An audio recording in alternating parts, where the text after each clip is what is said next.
Mama to come on stage.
Miss Indira Jaising, who will deliver this year's memorial lecture, Chief Justice Upadhyaya, Honorable Chief Justice, Delhi High Court, Justice Bakhru, Judge, Delhi High Court, Miss Sajita Madatil of the Women's Memory of Baba.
Thank you so much. Our speaker this afternoon, Ms. Indira Jaising, needs no introduction. She has been a part of the Foundation's family from its inception, being a student of Baba's at Government Law College, Mumbai, and a mentor and one of my mentors. She has been both a pillar and a mirror for today's society, which is reflected in today's topic, India's modern constitutionalism. I accord a warm welcome to Justice Upadhyaya, Chief Justice, Delhi High Court, who has kindly agreed to grace the occasion as our chief guest. I also welcome Justice Bakhru, Judge, Delhi High Court, who is presiding over the function. I accord a warm welcome to the recipients of this year's Justice Sunanda Bhandare Award, the Women in Cinema Collective, who is represented today through Ms. Sajita Madatil. Lastly, but not least, I welcome you all. Students, teachers, lawyers, members of civil society, media persons, and volunteers, whose unstinted support has encouraged and motivated us to carry forward the work my grandmother has started. Thank you so much and welcome. I would now request Anisha and Krishna to come up and give our esteemed panel the plants.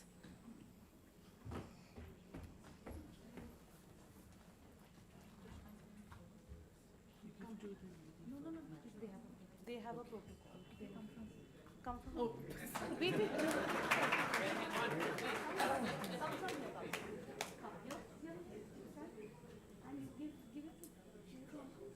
In his hand?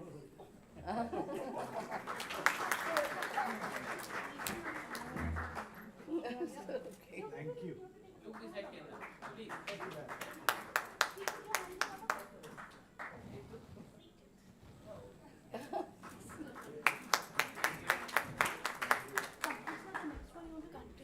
Come, give it there, give it there. I have to give the number 3 and then you just take a picture, like how they just took. Yeah, okay. Give it in the hand, Vibhu.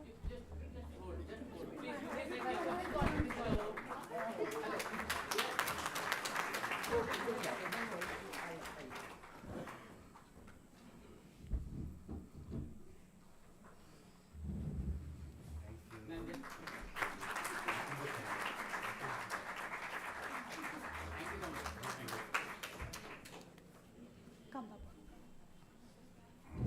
I'll just keep it on the side because your photographs can. May I request Justice Upadhyaya to.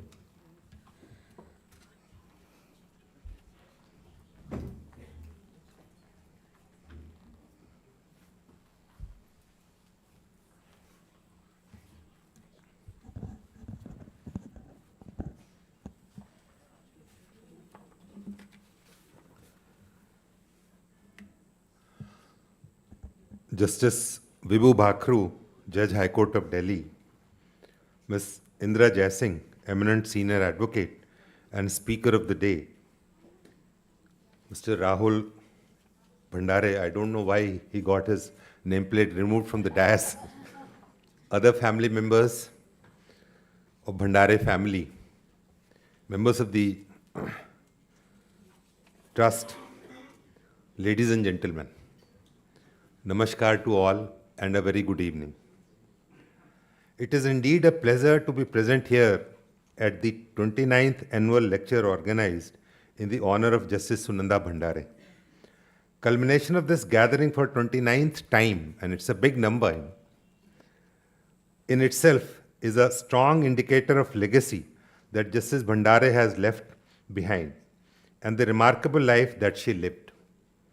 We all stand here to recall the imprints left by her on the constitutional landscape of the country, and this exchange of ideas is our tribute to her. It has been rightly said that the greatest use of life is to spend it for something that will outlast our lives. Justice Bhandare might have left this world, but her vision of constitutional justice has outlasted her life, and it continues to be an inspiration for members of the legal fraternity. Justice Bhandare was a true pioneer in the field of gender equality and women empowerment. She devoted her life advocating for social change. She truly led by example, and what makes her life remarkable is that she always used law as an instrument of social transformation. In fact, she always believed in the ability of law to effect meaningful change in the society. It was for this reason that she continued to strive for achieving substantial gender equality in all walks of life. As a proponent of equality, Justice Bhandare was pragmatist. Her style of working reflected a deep regard for the due process and her unflinching faith in the constitutional promises of equality and dignity, which was not without due regard for the rule of law. This year, the topic chosen for annual lecture is of great contemporary importance. Now, modern constitutionalism refers to a set of formal, legal, and political concepts that have shaped the modern world. Some of the features of modern constitutionalism include a set of rights, doctrine of separation of power, rule of law, judicial review, public accountability, and a set of rules that govern the conduct of established institutions. Now, we need to differentiate between having a constitution and practicing constitutionalism. What separates these two, in my understanding, is the rule of law. Even authoritarian regimes may have a constitution, but sans constitutionalism. The best example is that of the rise of Hitler after the First World War in Germany. Every one of us know that Hitler was an elected chancellor as per the laws of the time in Germany. But he amended the laws or lawmaking procedure in such a manner that he became, by following the law, a dictator. So that's the difference I wanted to point out to the gathering here today, that having a constitution and practicing constitutionalism, these are two different things we have to always keep in mind. Dr. B.R. Ambedkar meticulously examined global constitutional models while keeping India's socio-political realities at the forefront. As noted by constitutional historian Granville Austin, the adoption of the Indian Constitution was a momentous step in replacing fundamental wrongs with fundamental rights. One of the most significant contributions of the Constitution was its commitment to equality. Provisions under Article 14 provide equality before the law and equal protection of laws. Article 15 prohibits discrimination on certain grounds. Now, this is important. Along with equality provisions, Article 17 abolishes untouchability. Placing this article alongside other equality provisions in the Fundamental Rights chapter of our Constitution reflects the broad vision of the framers, emphasizing that equality cannot be achieved without eliminating India's social evils. At the same time, the framers of the Constitution learned from the mistakes of other countries. In his writings before the establishment of the Constituent Assembly, Dr. Ambedkar gave a reason why affirmative provisions should be specially incorporated in the Constitution. He compared the situation in the United States, where, due to lack of constitutional provisions, the rights of African Americans were violated, necessitating subsequent amendments. India took a step ahead and explicitly incorporated affirmative action under Article 15.4 and 16.4 to ensure equal opportunities in education and employment. The principle of separation of power was also adopted in the Constitution, dividing authority among the legislature, the executive, and the judiciary. The basic premise of this principle is that the exercise of power must be accompanied by accountability. India further expanded this concept by not only dividing power among the three organs of the government, but also ensuring its distribution among different social groups, particularly those on the margins. In many ways, the province of affirmative action, as the Supreme Court held in Indira Jaising, 1992, have reinforced this expanded vision of power sharing. Universal adult franchise is another important facet of India's modern constitutionalism. India granted the right to vote to all citizens from the very beginning, while many other countries had not done so by 1950.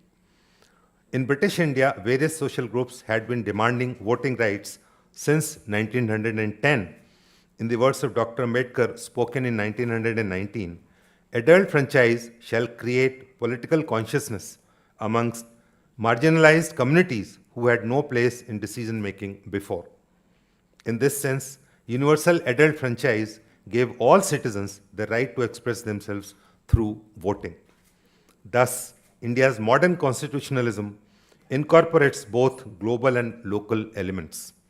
As Dr. Ambedkar stated in the Constituent Assembly, India's constitution is lengthy because it was necessary to provide guidance and direction to the nascent Indian democracy, which was still undergoing transformation and had a history of social inequalities. Over the last 75 years, India's constitutionalism has evolved significantly. Citizens began petitioning courts as soon as the constitution came into force, raising issues that were important to them. At the same time, social movements and citizen mobilization have evolved the constitution or core values to strengthen constitutionalism. For example, protective legislation for women, scheduled castes and scheduled tribes, enacted under constitutional mandate, resulted from people's movement aimed at enhancing constitutional values. The judiciary has also played a key role in expanding modern constitutionalism in our country. It has derived various rights under Article 21, such as the right to live with dignity, the right to livelihood, the right to fair trial, right to food and shelter, the right to education, and the right against sexual harassment. At the same time, courts have read the chapter on fundamental rights and directive principles harmoniously. By adopting a purposive interpretation, constitutional courts have significantly expanded the scope of Indian constitution. In recent decades, the judiciary has delivered numerous landmark judgments that have strengthened constitutional principles. Under Article 15, the Supreme Court has recognized both direct and indirect discrimination, further advancing the Constitution's mandate of equality. We must also acknowledge the role of constitutional courts in filling the constitutional silences. That is, certain features are not explicitly mentioned in the Constitution. Courts have referred to constitutional traditions in several cases. For instance, courts have referred to the principle of collective responsibility as an inherent principle of parliamentary democracy. India's constitutionalism, thus, is modern in the sense that we have tried to have a broader approach in engaging and interpreting the Constitution. Being modern in the context of constitutionalism does not mean that everything old is bad. We must acknowledge that there are certain features of constitutionalism on which it keeps evolving. Separation of power, rule of law, accountability of the institutions, and protection of people's rights are such features on which we keep expanding our jurisprudence. Institutions must not only exercise power, but also be accountable for their decisions and actions. I would also like to acknowledge the role of academics in shaping of the narrative around the modern constitutionalism. Academic scholarship can facilitate judicial decision-making, especially on issues involving constitutional questions. The basic structure doctrine is the result of such an academic scholarship. Courts often refer to academic writings when deciding complex constitutional issues. Courts also draw from scholarly analysis that enrich their understanding of constitutional history, comparative legal systems, and evolving democratic principles. Strengthening this dialogue between legal academia and the judiciary will further enhance India's commitment to the robust and forward-looking constitutional order. As we move forward, it is imperative to continue promoting an inclusive and just society. The resilience of India's constitutional framework lies in its ability to uphold the rule of law, ensure institutional accountability, and it also protects the rights of people, reinforcing the spirit of justice and equality for generations to come.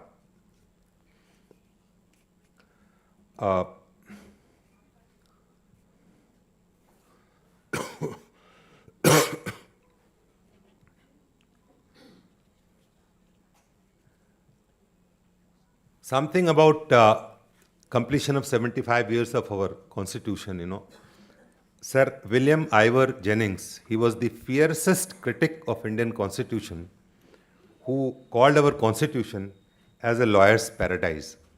He was a scholar, legal scholar. He was vice chancellor of Ceylon University earlier, and thereafter he took over the reins of vice chancellor at Cambridge. He was instrumental in advising the nations like Pakistan, Nepal, and Sri Lanka in framing their constitutions. See the irony. The constitution of Sri Lanka, which was drafted by Sir Jennings, lasted only for 14 years, and we are now celebrating the 75th years. So that's the beauty and strength of our constitution.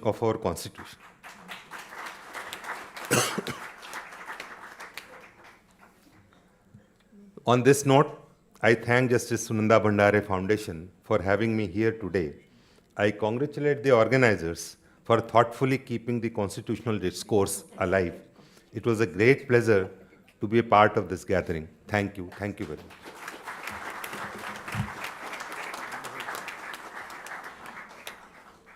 May I now request Justice Lokur to give his opening remarks.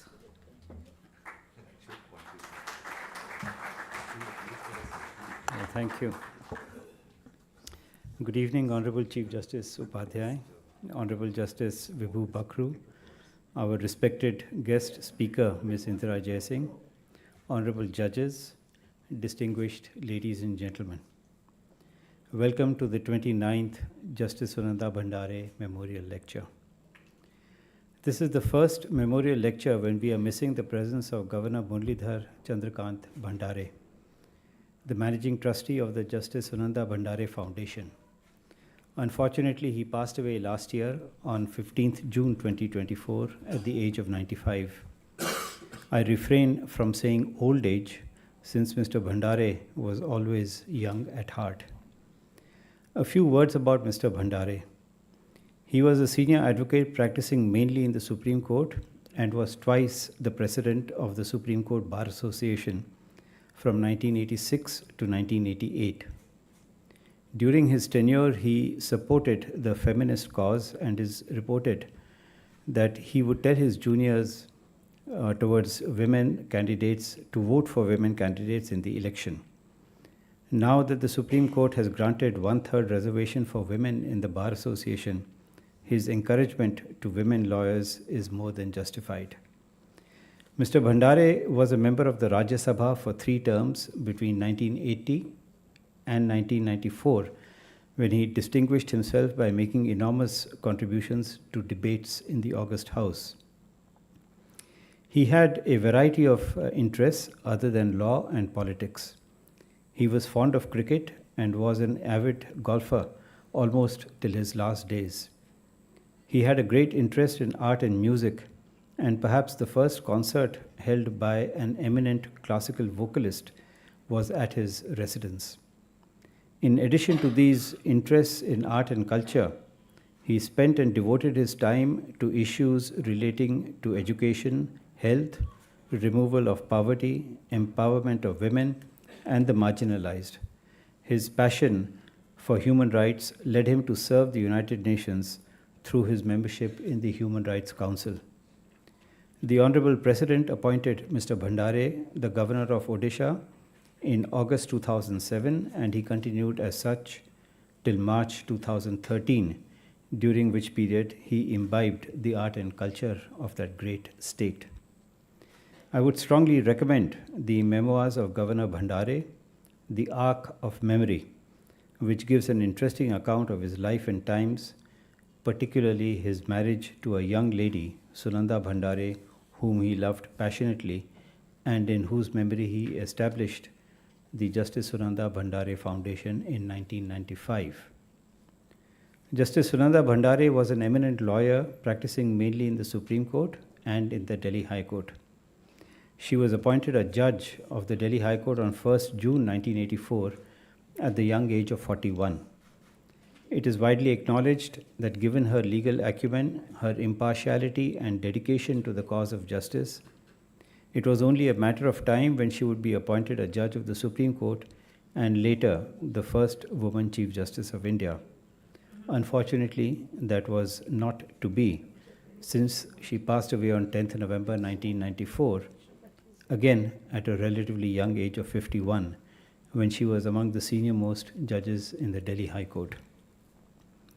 As a lawyer, Justice Sunanda Bhandare fought, among others, for the rights of divorced Muslim women and also for the inclusion of women into the armed forces. She was an activist lawyer and was the vice president of the Supreme Court Bar Association, and with the highest percentage of votes in favor of any candidate. She was also president of the All India Women's Federation of Lawyers for several years and participated in international conferences, including the International Women's Conference in Mexico and the National Association of Women Judges in Washington, where she presented a significant paper on judges as instruments of social change. Justice Bhandare had a passion for justice and social change. She attended court and performed her duties and responsibilities even after she was diagnosed with cancer. She attended court regularly, and court number 2, where she last sat, had a ramp, making it convenient for her to go up the platform and hold court. When she was unable to go to the courtroom and mobility was a bit of a challenge, she held court in her chamber. I recall having appeared before her during that period. She was always in good spirits and wanting to work. In fact, just a few days before her visit to London for treatment, she delivered a 78-page judgment on an issue concerning the army and relating to dismissal of personnel without giving reasons. The judgment was upheld by the Supreme Court a week after her demise. Justice Sunanda Bhandare was a very down-to-earth person and was well known even to the vegetable sellers in INA market, where she would do her vegetable shopping. It is this attitude that made her a humane and compassionate judge and uphold the rights and dignity of individuals. It is only fitting that her legacy has been carried forward by the Justice Sunanda Bhandare Foundation, established in 1995 on the initiative of Mr. Murli Bhandare. During the last 30 years, the foundation has had the privilege of hosting eminent personalities who have delivered an annual memorial lecture on issues close to Justice Sunanda Bhandare's heart, particularly issues relating to gender justice and the rights and empowerment of women.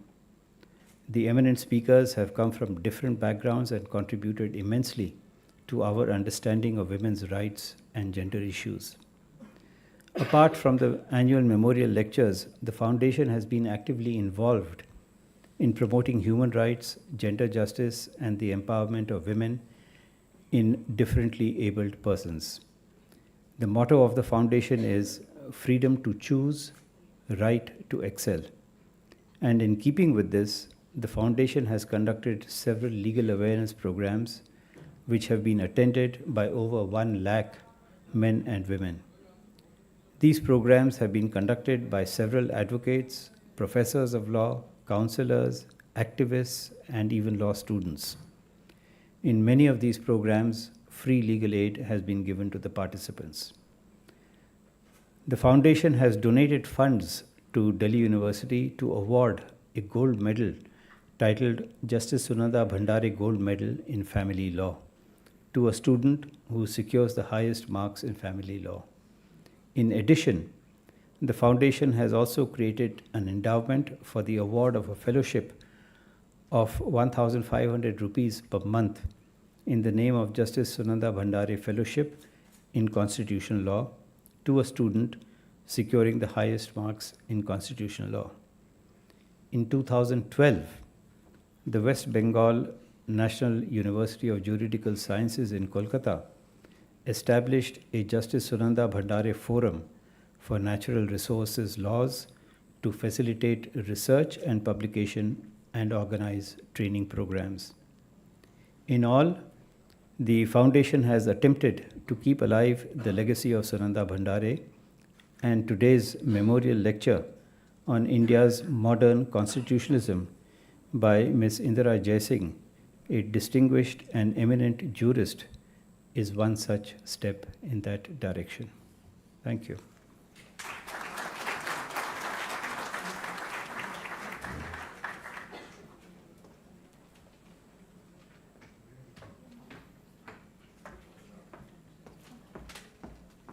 Thank you so much, Justice Lokur.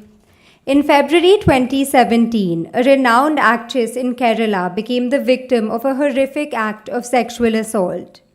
Her decision to seek justice revealed deeply entrenched patriarchal norms in the Malayalam film industry. In this moment of crisis, 18 women from within the industry came together to support the survivor and founded the Women in Cinema Collective. WCC focused on addressing issues of sexual harassment within the industry, advocating for safer workspaces, and challenging the systemic inequalities women face in their professional lives. As a result of its efforts, the Justice K. Hema Commission was set up, tasked with investigating the challenges women face and recommending reforms. WCC's advocacy for safer, more inclusive workspaces in cinema became part of a broader cultural shift.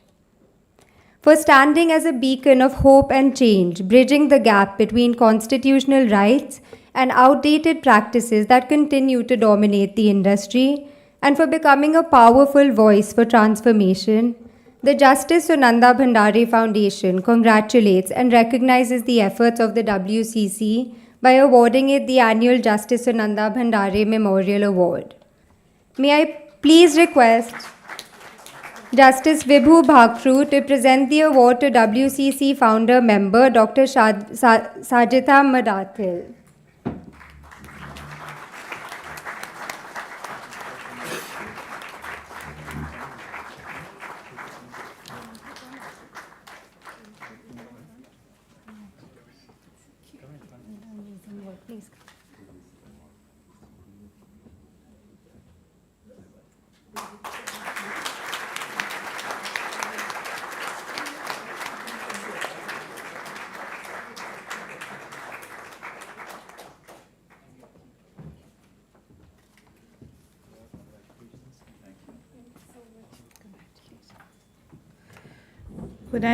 Could I now request Ms. Indira Jaising to deliver the 29th Justice Sunanda Bhandare Memorial Lecture?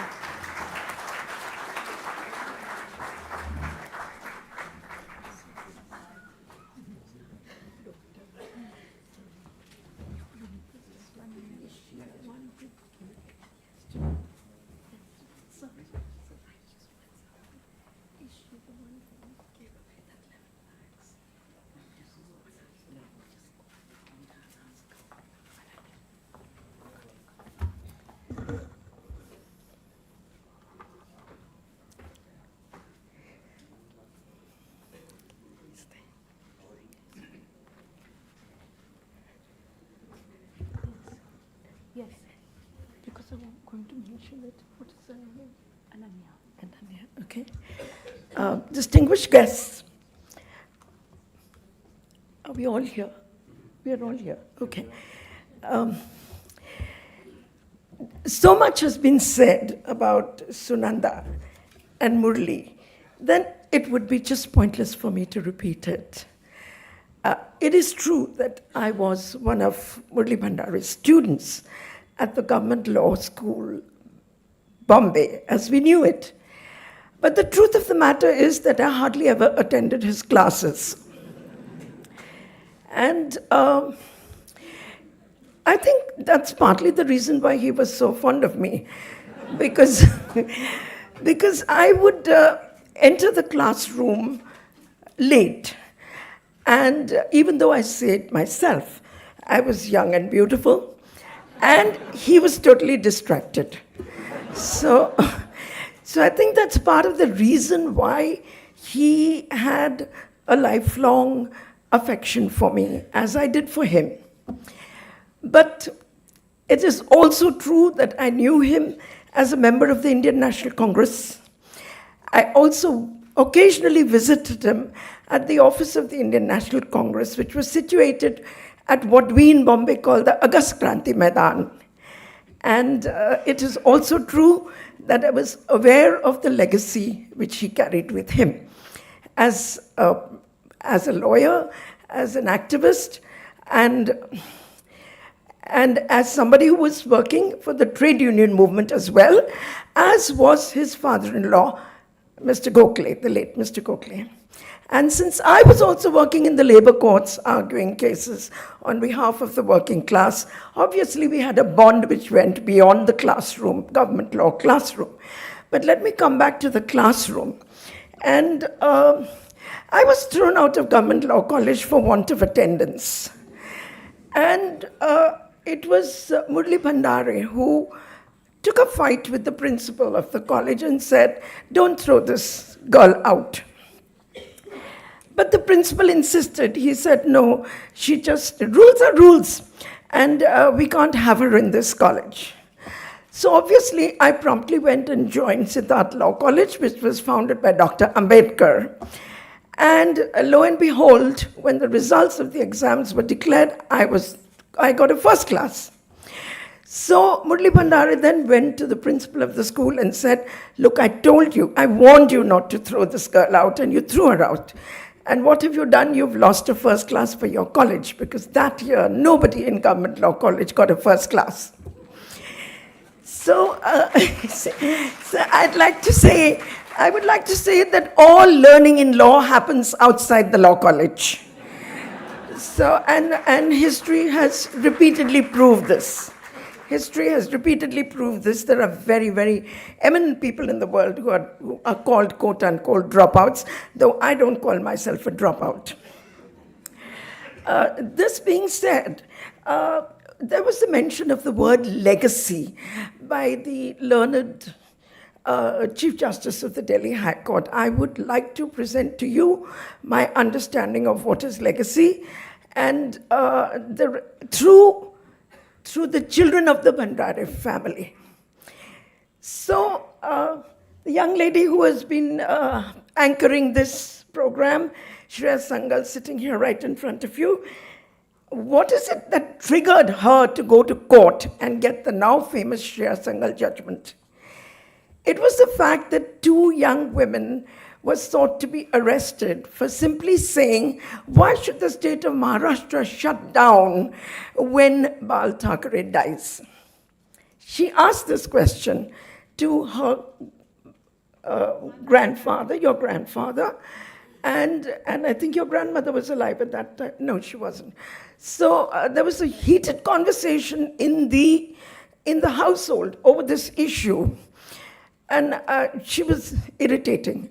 So ultimately, she was told, "Well, if you are so upset by two young women getting arrested, do something about it."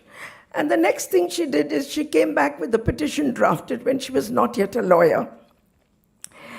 And the petition got filed, and the rest is history. All of you know the Shreya Sangal case. That is legacy. Those were the values which her grandparents passed on to her.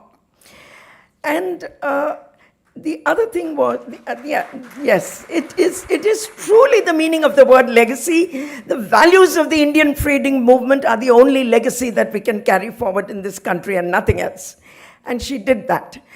Then we come to another grandchild, the young lady who presented the award to the collective, to the madam. You've been presented an award by a very distinguished person. And she, at the age of 14, was given a prize, which was very substantial for her age, almost 11 lakhs. And she was asked by her parents, "What do you want to do with this money?" And she said, "Give it to the slum dwellers who are living next door." That is legacy. Those are the values that the family has carried forward. And now I'm going to move on to saying what I want to say. I think the Chief Justice of India has very clearly told us what is constitutionalism, as distinguished from a constitutional text. And so I need not really repeat all of that. But just a few words. When I was asked to do this lecture, I was requested by Namita to make sure that I focus my talk on the rights of women.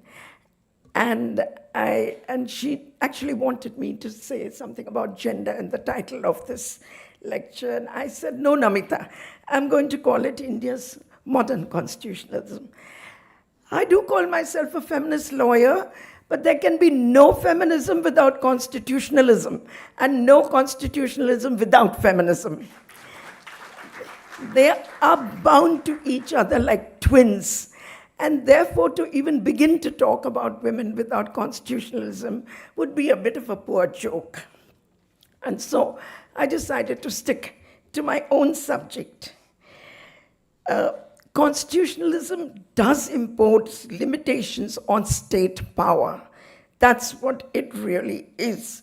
In its dealing with its citizens, endow them with fundamental rights, which the state cannot violate.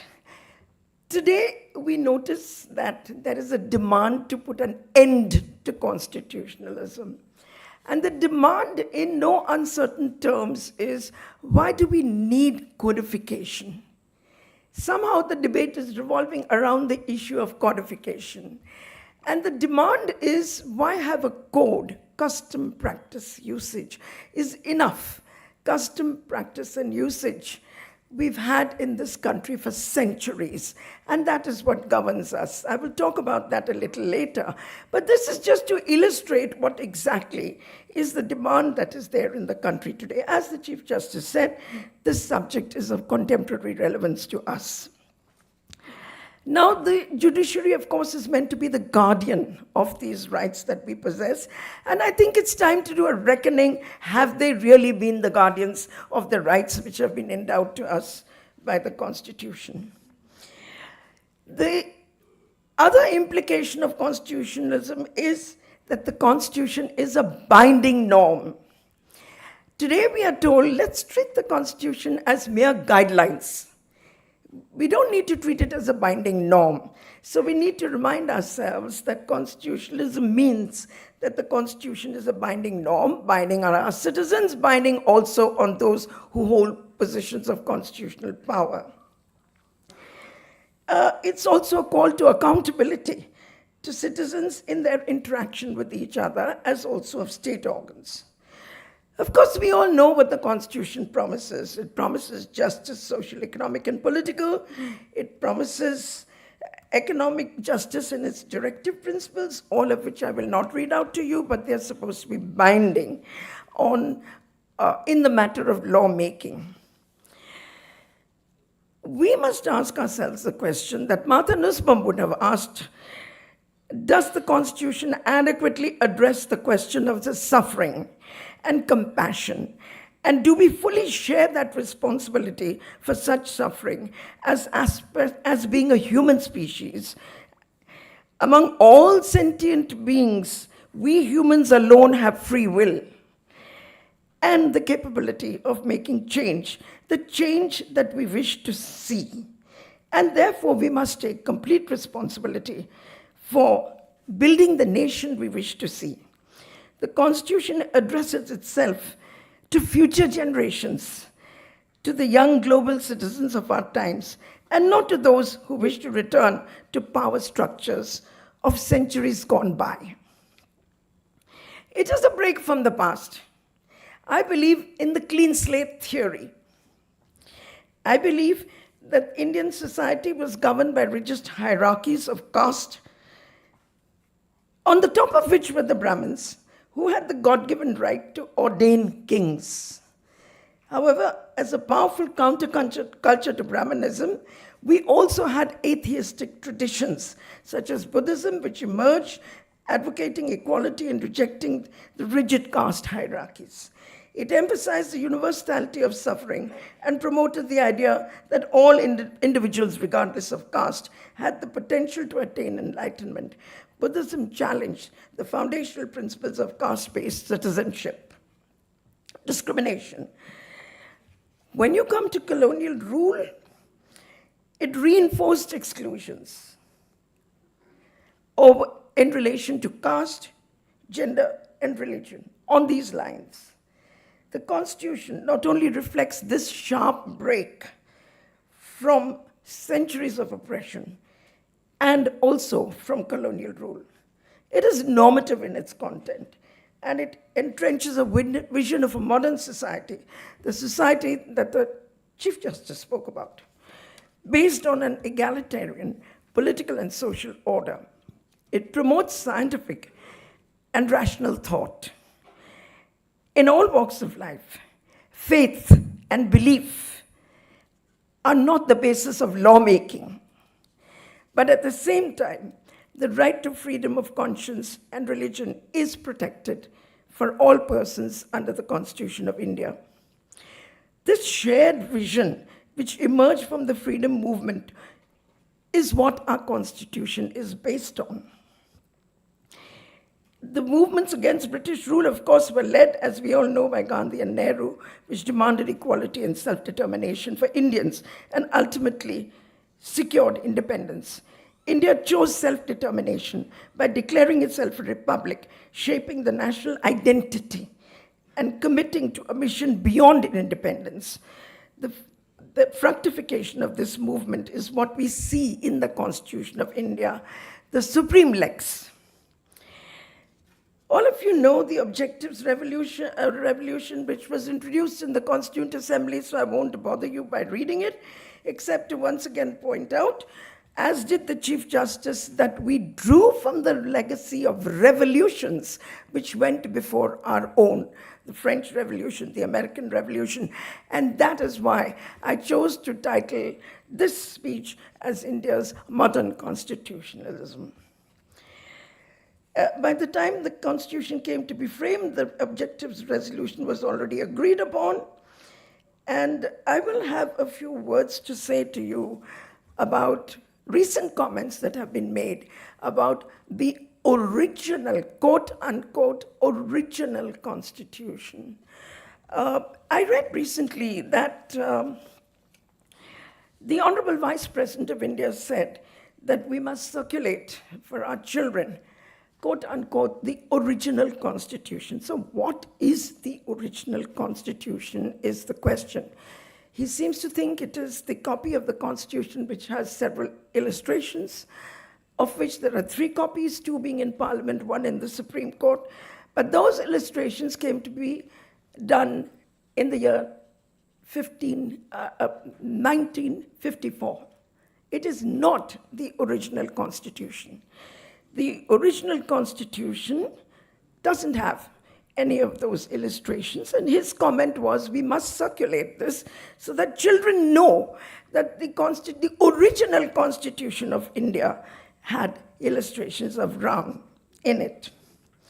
So this is not only misinformation, but it would be interesting, as I did when I researched this paper, to have a look at what is the original Constitution. It was introduced on the floor of Parliament, and it came into force with immediate effect on 26 November 1949. And some provisions came into force. They were the provisions relating to citizenship, the provisions relating to a provisional parliament, the provision relating to the president's oath. And the rest of the provisions came into force on, as we all know, on 26 January 1950. So what will we call the original Constitution? That is something that I think we need to educate ourselves about. I come back to this clean state theory. India ceased to be a colony, as we all know, in 1947. And through the process of self-determination and the freedom movement, we became a republic. What came into existence, we must remember, is a successor state, which is sui generis. The Constitution of India is sui generis. And as I will inform you later, I would like to mention a little later, that no successor state is bound by the laws of the previous state. It is up to us to write on that clean slate. And we wrote what we wanted to write on the clean slate. when we adopted this constitution. Change happens, formal and informal change happens, and the only question is what is the direction of the change? The Supreme Court of India has, however, told us that there are certain basic features of the Constitution which cannot be altered, and these include inter alia, democracy, the rule of law, secularism, federalism, judicial review, separation of powers, supremacy of the Constitution, independence of the judiciary, and republicanism. Here also a little aside that might help some of you to recall your own history. Sometime in 1999, attempts were made to quote unquote review the Constitution by the Vajpayee government. And at that time, the President of India was Mr. Narayanan. And he was given, of course, a speech to read, which had the words, "My government will review the Constitution," close quote.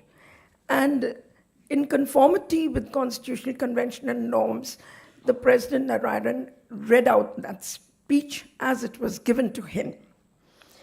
A few days later, he himself, while speaking at the 50th anniversary of the Constitution, said that he could not understand what was meant by the word review the Constitution. And instead, he pointed attention, he quoted Dr. Rajendra Prasad, the first president of India, who said we must find out not whether the Constitution has let us down, but whether we let the Constitution down. And taking note of his comments, the terms of the then government of the day, led by PM Vajpayee, decided not to go for a review of the Constitution, but instead, if you read the notification which set up the Venkatachalaya Committee, you will find that it says the commission is to review the functioning of the Constitution, not to review the Constitution. And through that means, by that one speech, Dr. Narayan put a halt to the process of throwing the Constitution out of the window. So again, I think those who are in positions of power today need to be reminded of their own history, so to say. The Constitution, of course, apart from guaranteeing fraternity, equality, liberty, also rejects the notion that the end justifies the means. That is something India's Constitution does not believe in. And this is entrenched in Article 21 of the Constitution of India, which says, no person shall be deprived of life or liberty, save and except according to procedure established by law. So that procedure established by law is the means to the end, which is supposedly to be received. And the Supreme Court has, of course, said that that procedure has to be just, fair, and reasonable. I'm delighted to see in the audience Rajiv Dhawan. You must all read his brief book on the Indian Constitution, published way back in 2015. Surely it's time for him to revise his book. But what is important about that is not the title of the book. We can all give our books the title, The Constitution of India. What is interesting about that book is the subheading of that. And the subheading, correct me if I'm wrong, is Miracle, Surrender, Hope. And when I first looked at the title, I said, oh my, why is he talking about miracles? And then I said, after reading the book, I said to myself, if I were to subtitle this book, I would call it Magic instead of Miracle. That is the making of the Constitution of India, a miracle, a piece of magic. He calls it surrender because it has within it the elements of a police state, if I've understood it correctly. And then we come to the question of hope. Hope, I think, he finds residing in civil society, and so do I. So I can only appeal to him to, 10 years on, whether he would still call the Indian Constitution Miracle, Surrender, Hope, or might want to change the subtitle to something else. So, coming back to the Constitution, we, of course, gave up the chains of servitude. It was a means of individual liberation as also collective liberation. And we cannot forget that the Constitution called upon us to take our place, rightful place, amidst the nations of the world. And that is how we came to be a very respected member of the United Nations because of this modern constitution of ours. So just to recapitulate so that we don't miss out on the teleological mission of the Constitution of India, I'd like to quote from a judgment of the Supreme Court in the Sabarimala case. Here's the quote, open inverted commas, reading Dr. Ambedkar compels us to look at the other side of independence. I don't have time today to give you those statistics, but the other side of independence doesn't look too good to me. Besides the struggle for independence from British rule, there was another struggle going on since centuries, and which still continues. That was the struggle has been for social emancipation. It's a struggle that the Kerala Women's Collective has carried forward in resisting sexual harassment at the workplace. It has been the struggle for the replacement of an unequal social order. It has been a fight for undoing historical injustices and for righting fundamental wrongs with fundamental rights. The Constitution of India is the end product of both these struggles. It is the foundational document, which is the text and spirit, aims at a social transformation, namely the creation and preservation of an equal social order. The Constitution represents the aspirations of those who were denied the basic ingredients of a dignified existence. These words are written in the year 2022, if I'm not mistaken, and they ring true today. So the journey for social reform, and by the way, these words were written in a petition which called for an end to a practice which denied women of menstruating age between 10 and 50 from entering a temple. And it is in that context that these words were written.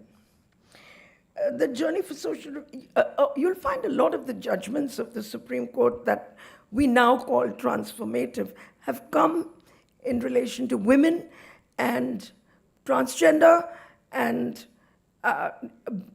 abandoning binary sexuality. These are the driving forces of the new Constitution of India.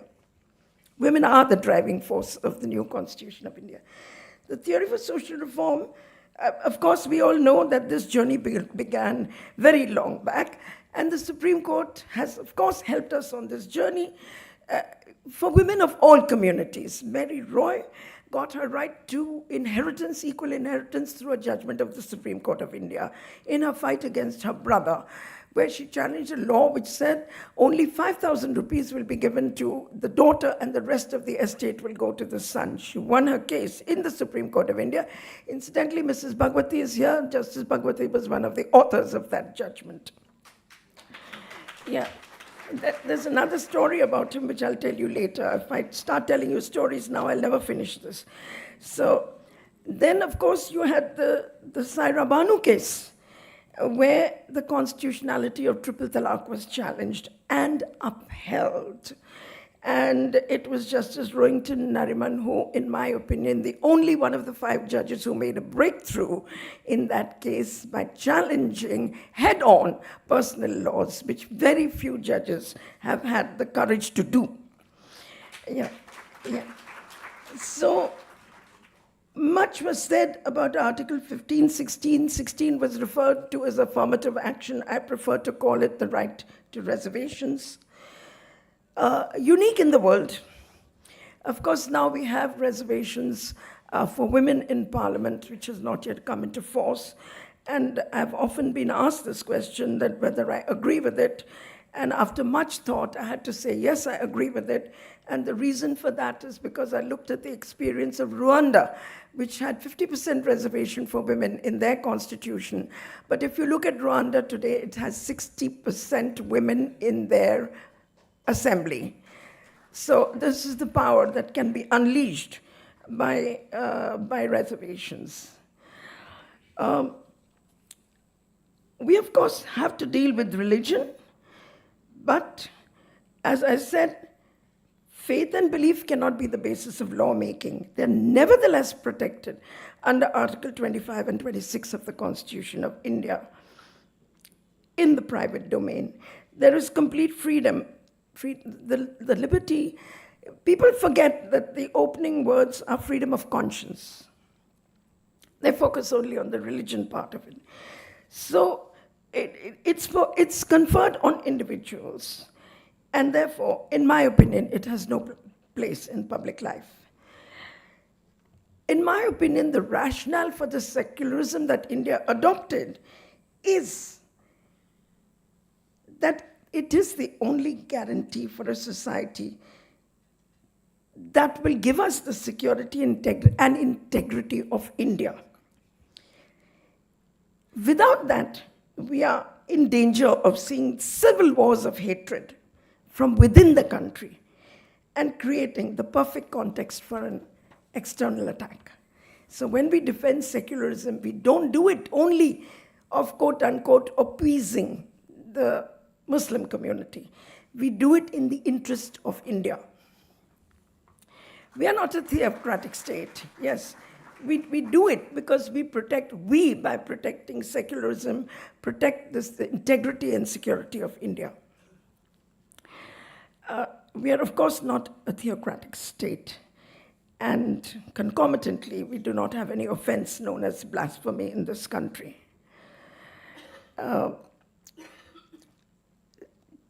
There is a long history. I'd like to just summarize it by saying the rule of law did not begin with the Constitution of India. It ironically did begin under colonial rule through the 3 criminal laws that came in: the Indian Penal Code, the Criminal Procedure Code, and the Indian Evidence Act, all of which date back to the 19th century, enacted by the British colonizers. But what did these laws do? They gave us equality in the matter of criminal law. It's true, we didn't have equality in the matter of administration and politics, but they did bring in equality in the matter of criminal law. And to that extent, they were the forerunner of Article 21, that is, no person shall be deprived of life or liberty except by procedure established by law. So to badmouth these laws and to say, well, they are colonial, it defies logic. Crime and punishment were uniform, regardless of caste and the community to which people belonged. Unlike in the pre-colonial era, where a crime against a Brahmin was not even a crime. And there were no doubt laws like the Criminal Tribes Act of 1871, which criminalized whole communities, including transgender communities. That definitely is a vestige of colonialism. One cannot ignore that. Homophobia was institutionalized by colonial laws. Let's talk about marital rape, introduced by colonial laws. And through the doctrine of coverture, no doubt, and where a woman was supposed to experience civil death on marriage, she had no rights. She had to be represented by her husband, and therefore, why bother to ask her for consent to sex? And ironically, today we are told that the 3 new laws that have come in have decolonized these laws. Remember, they have retained the marital exception. And Attempts to argue that these laws are unconstitutional are met by the government in affidavits saying that they do not wish to, that they are not unconstitutional. And that's for another day when the battle unfolds in the courtroom. So then we come to the question, what exactly is decolonization? Whether these laws have decolonized as they claim to decolonize.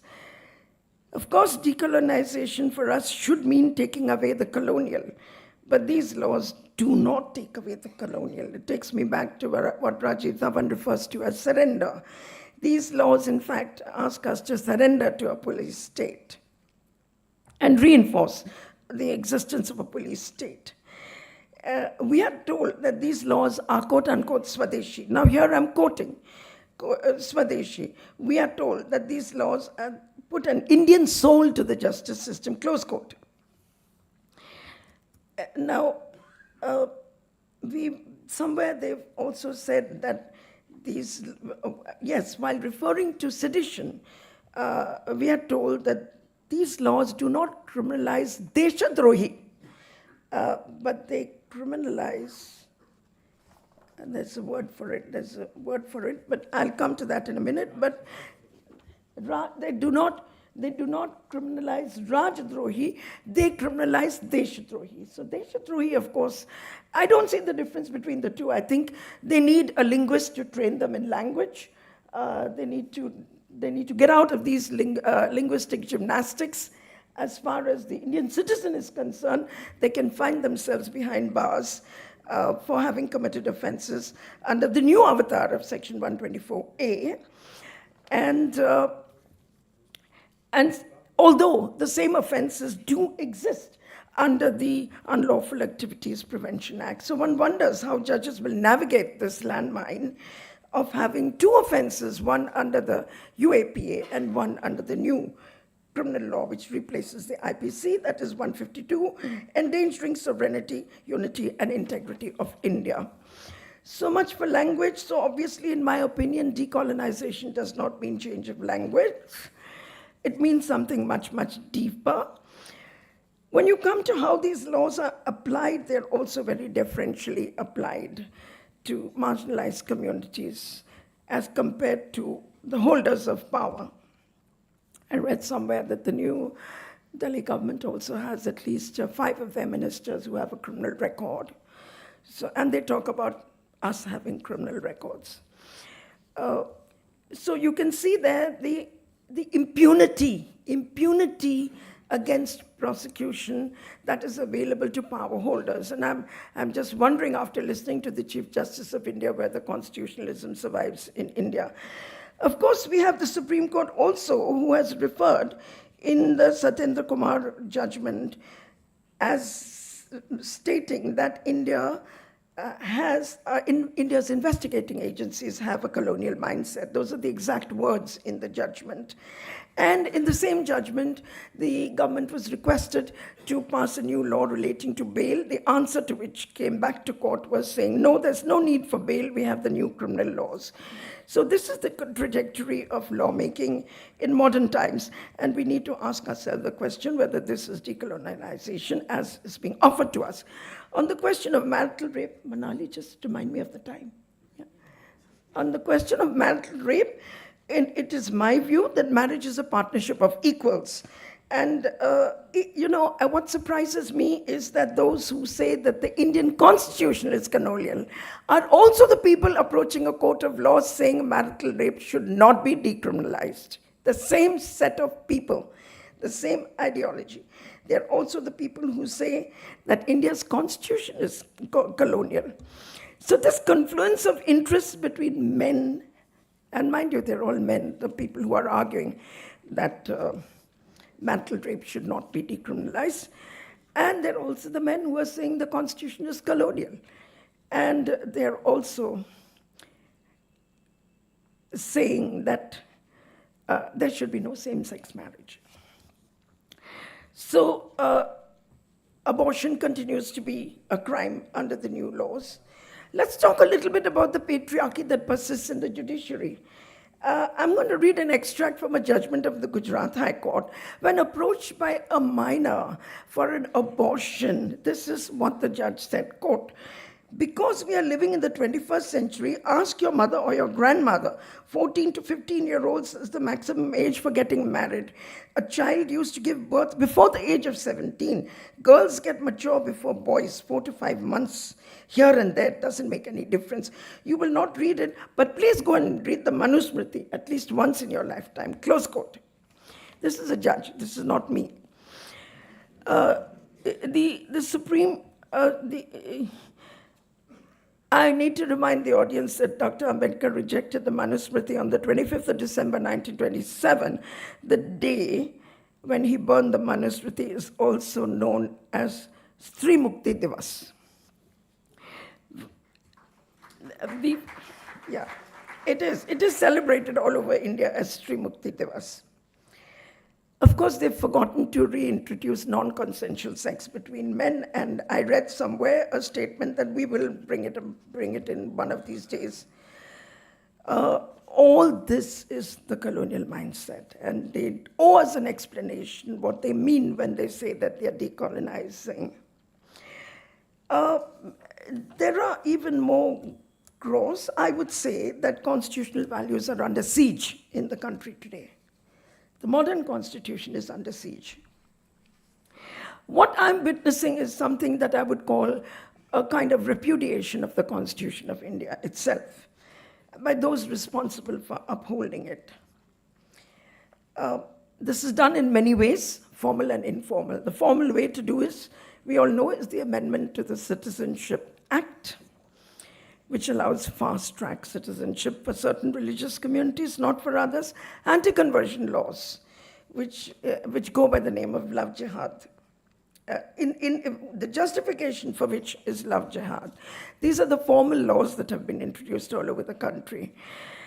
And while all this is happening, let's look a little bit at the status of Muslims in the country. A recent report by Christopher Jaffelot informs us that the status of Muslims in the northern part of India has dramatically declined in terms of education, fallen from 14% to 12% over the last 10 years. Employment opportunities have shrunk. Housing is not available. In the south, in Kerala and Tamil Nadu, there are better social indicators for the status of Muslims in the country. The Templeton Global Report makes the point that secularizing countries where human rights are respected are able to survive as democracies rather than others where secularism is not protected. Massive inequality is seen in India. We know that the number of billionaires has increased. I will not burden this lecture with figures, but anybody who cares to read the statistics. Okay, by the way, there's been no census of India. I think the regular census which is done, we still don't see it on the table, so it's very difficult to even think of what is scientifically true and what is not scientifically true. A friend of mine recently told me that scientists in India are now being ridiculed because although they're the best in the world, they're saying, well, but we are told that you had a device on the moon in the Vedic age, so what are you? Are you scientists or are you something else? So finally, I would like to say that what we are witnessing is an effort to place a norm above the Grun norm. And this norm is justified in the name of decolonization, and it goes by the name of cultural nationalism. Nobody, of course, bothers to tell us what culture really is, or which is this culture that is sought to be reclaimed. And it's a bit tragic that we've had, former Chief Justices of India who have said that the Dhwaja is the symbol of justice. Is it the symbol of justice? For me, the symbol of justice was always the Constitution of India. I have never entered a courtroom without taking a copy of the Constitution with me in my hand, ever. It has been my sword and my shield, the only tool that I have had with me on this journey of over 50 years. So the reinterpretation of laws to align with majoritarian ideologies threatens secularism in a multi-religious country, and hence the unity and the integrity of India is also threatened. Of its people, and the unity and integrity of the state itself is threatened. This is evident in recent instances where secularism and democracy have been undermined through legislative and judicial practices. Some of the judicial practices I have mentioned, but one of the most recent ones, of course, is a speech by Justice Shekhar Yadav, who is still a sitting judge, who indulged in what I consider to be hate speech within the premises of one of India's hallowed and biggest high courts. Independence of the judiciary appears to be threatened when recommendations made by the collegium are not respected. And Parliament, this is the undermining of institutions. Parliament is also undermined when criminal laws are passed as money bills to avoid the Rajya Sabha. In the executive, we find people saying that Ram is my idea of India. I beg to disagree. Ram is not my idea of India. The Constitution is my idea of India. We are told, of course, that the Constitution ignores the civilizational values of the past. This, of course, raises the question, what is the past? As I said, we worked on a clean slate. And we entrench the values that we entrench. The discourse advocated for a return to a supposed civilization part, apart from being unsupported by any scholarly work, defining the past, is also unsupported by legal theory. We know, and it is not even explicitly spelled out. It is given to us in a cloak and dagger manner. If we are told that, look here, the Indian project is the project to overthrow the Constitution of India, we will deal with it. We will protect the Constitution of India. We are here to do it. We know how to do it. But to talk in half sentences, to make suggestions without having the courage to say what they want to say, is the wisdom or lack of wisdom of cowards.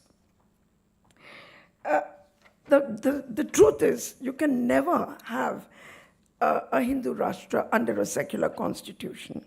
Of course, the day you decide to go do without it, we will deal with it when that day comes. There's no need for me to deal with it today. I would, of course, like to point attention to Article 13 of the Constitution of India, which says all laws in force immediately before the commencement of this Constitution, to the extent of inconsistency with the Constitution, will remain void. I already mentioned that the judiciary has been reluctant to render void laws, personal laws, which continued in force after the Constitution came into force, but that's not my fault. I can tell you I've made the effort. And the only judge who came close to doing it was Justice Rohinton Nariman in the Saira Banu judgment, where he did say that these laws are unconstitutional. They were manifestly arbitrary. I would like to point out, of course, that there is great resistance to what is going on officially from what Mr. Dhawan called Hope constituency. And we are the ones who represent the Hope constituency. And although, of course, we are labeled as urban Nakshals and terrorists, we've also been told that we are bullying judges. But I have yet to see a judge who has been bullied. Can you enlighten me, please, whether you've seen a judge who has ever been bullied by a lawyer? No judge that I know has ever been bullied by a lawyer, regardless of what we say inside or outside the courtroom. Now, why is this happening? And this is what I will conclude with. Why is it that the Constitution is not being formally amended? Why not? I think the reason is that, well, if you can do from the back door what you need to do from the front door, why bother? You can just repudiate the Constitution in your day-to-day practice and then say that what we really need is a nation governed without codified laws. As the Chief Justice of the Delhi High Court pointed out, constitutionalism is the only thing that will guarantee our rights and nothing else. And that does mean a text which is normative and a text which will guarantee our rights and impose limits on the powers of the state. The Constitution is being ignored, despite all talk of constitutional transformation. The silent change is difficult to challenge. Written codes are much easier to challenge in a court. Ultimately, we are seeing the Constitution being ruled by those who ought to defend it as nothing more than a kavach, and we are seeing kartavya replace adhikar. We see judges looking for divine guidance to make their decisions. This is all very anti-constitutional. I'm going to end by saying that I stand here before you to affirm the Constitution of India. Thank you very much.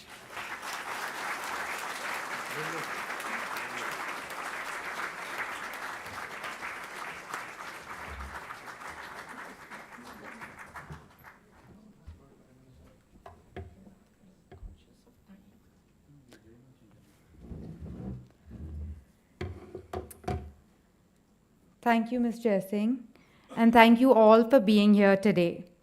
Many of you have supported the foundation since its inception over 30 years ago, and for that we are truly grateful. This year is a special one for the foundation as we celebrate not only the legacy of my grandmother, but also of my grandfather who passed away last June. We have come almost full circle with Ms. Jaising, who was my grandfather's student and close friend, and her lecture today that was most insightful on a topic close to his heart. Thank you so much for that.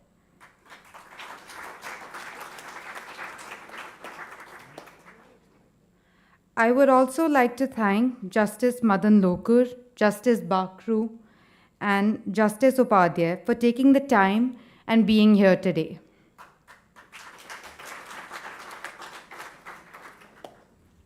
Dr. Sajita, we are grateful to you for traveling from Kerala to be present today. Your work in the field of gender equality is inspirational to us all. The teams at Leaflet, Live Law, Bar and Bench, and of course IIC, your support continues to mean the world.